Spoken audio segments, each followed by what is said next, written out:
اچھا، اللہ بھی توبہ کرنے والا ہے اور انسان بھی توبہ کرنے والا ہے۔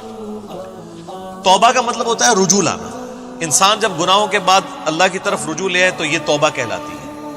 اور جب انسان رجوع لے آئے اس کے بعد اللہ تعالیٰ بھی بندے کے اوپر شفقت فرمائے، یعنی اللہ تعالیٰ بھی اپنے اس جلال کے بعد بندے پر رحم فرمائے تو اللہ بھی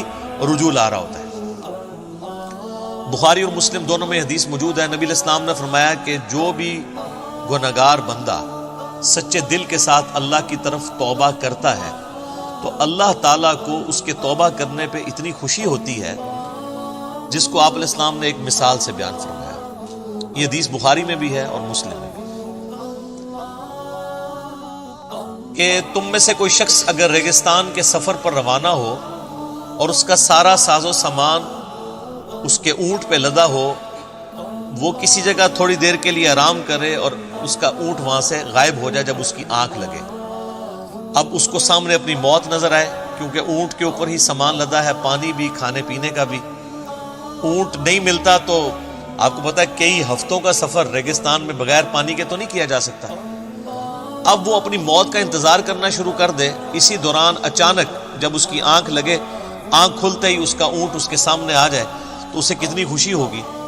اس سے زیادہ خوشی اللہ تعالیٰ کو ہوتی ہے جب کوئی شخص گناہ کر کے اللہ کی طرف سچے دل سے توبہ کر لے۔ اور مسلم شریف میں آگے الفاظ ہیں کہ وہ اتنا خوش ہو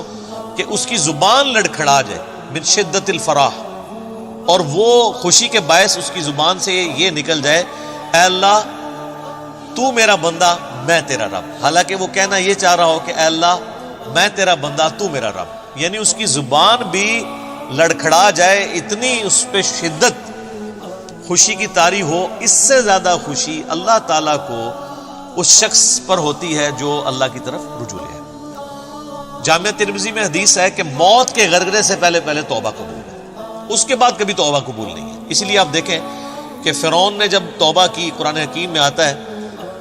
جب وہ ڈوبنے لگا تو اس نے کہا کہ میں بنی اسرائیل کے رب پہ، موسیٰ اور ہارون کے رب پہ ایمان لایا، تو اللہ تعالیٰ نے کیا فرمایا تھا؟ الآن، اب لے کے آیا توبہ، کوئی فائدہ نہیں ہے۔ نزع کے عالم سے پہلے جو توبہ کر لے گا اس کی توبہ ایکسیپٹیبل ہے،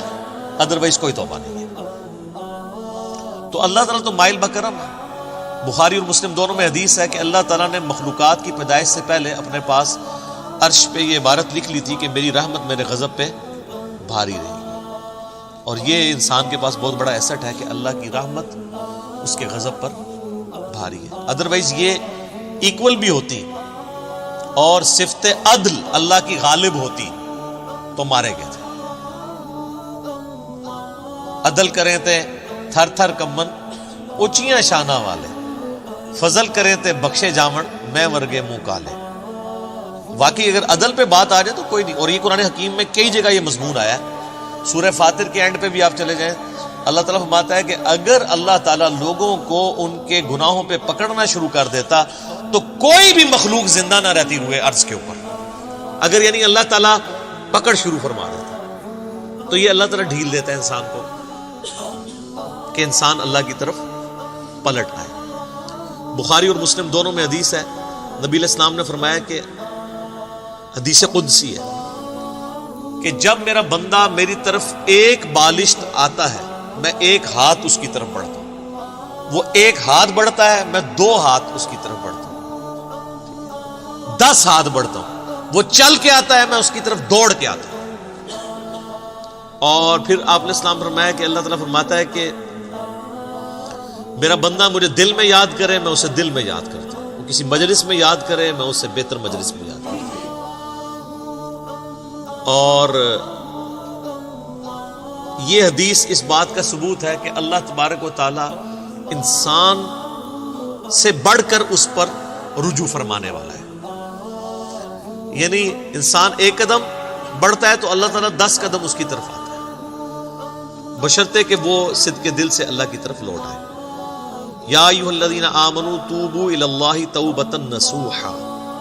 اے ایمان والو اللہ کی طرف ایسی توبہ کرو جو آگے کو نصیحت ہو جائے۔ یہ جو خالی خلی توبہ ہے نا، یا استغفار کی تسبیح پھیرنا، یہ اللہ تعالیٰ کو جو ہے وہ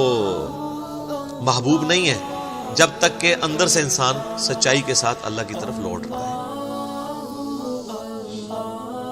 پورے قرآن حکیم میں کوئی ایک آیت بھی ایسی نہیں ہے جس میں اللہ تعالیٰ نے یہ فرمایا ہو کہ جتنی مرضی بغاوت کر لو اور اس کے بعد باغی رہو تو میں تمہیں معاف کر دوں گا۔ ہمیشہ یہ ٹاپک آیا ہے کہ جو کوئی بغاوت کرتے ہیں اس کے بعد فوراً توبہ کر لیں اور پھر اپنی اصلاح بھی کر لیں، صرف توبہ نہیں، پھر اللہ تعالیٰ ان کو معاف کر دے گا۔ وہ تو پھر سورہ الفرقان کی آیت نمبر 70 میں ہے کہ اگر شرک سے بھی توبہ کر لے گا تو ہم اس کے گناہوں کو بھی نیکیوں سے بدل دیں گے۔ لیکن یہ جو آج کل دھوکہ دیا جا رہا ہے نا اللہ کی رحمت سے، اس میں میرا یوٹیوب پہ ایک کلپ بھی ہے، اللہ کی رحمت سے دھوکہ، اور لوگ کہتے ہیں اللہ تعالیٰ بڑا معاف فرمانے والا ہے۔ کس کو معاف فرمانے والا ہے؟ اس کو جو رجوع لے۔ بغاوت کرنے والے کے لیے وہ ڈٹا رہے، اس کے لیے کوئی توبہ نہیں، اور رجوع لانے کے بعد اپنی اصلاح بھی کرے، اپنے آپ کو سدھار بھی لے۔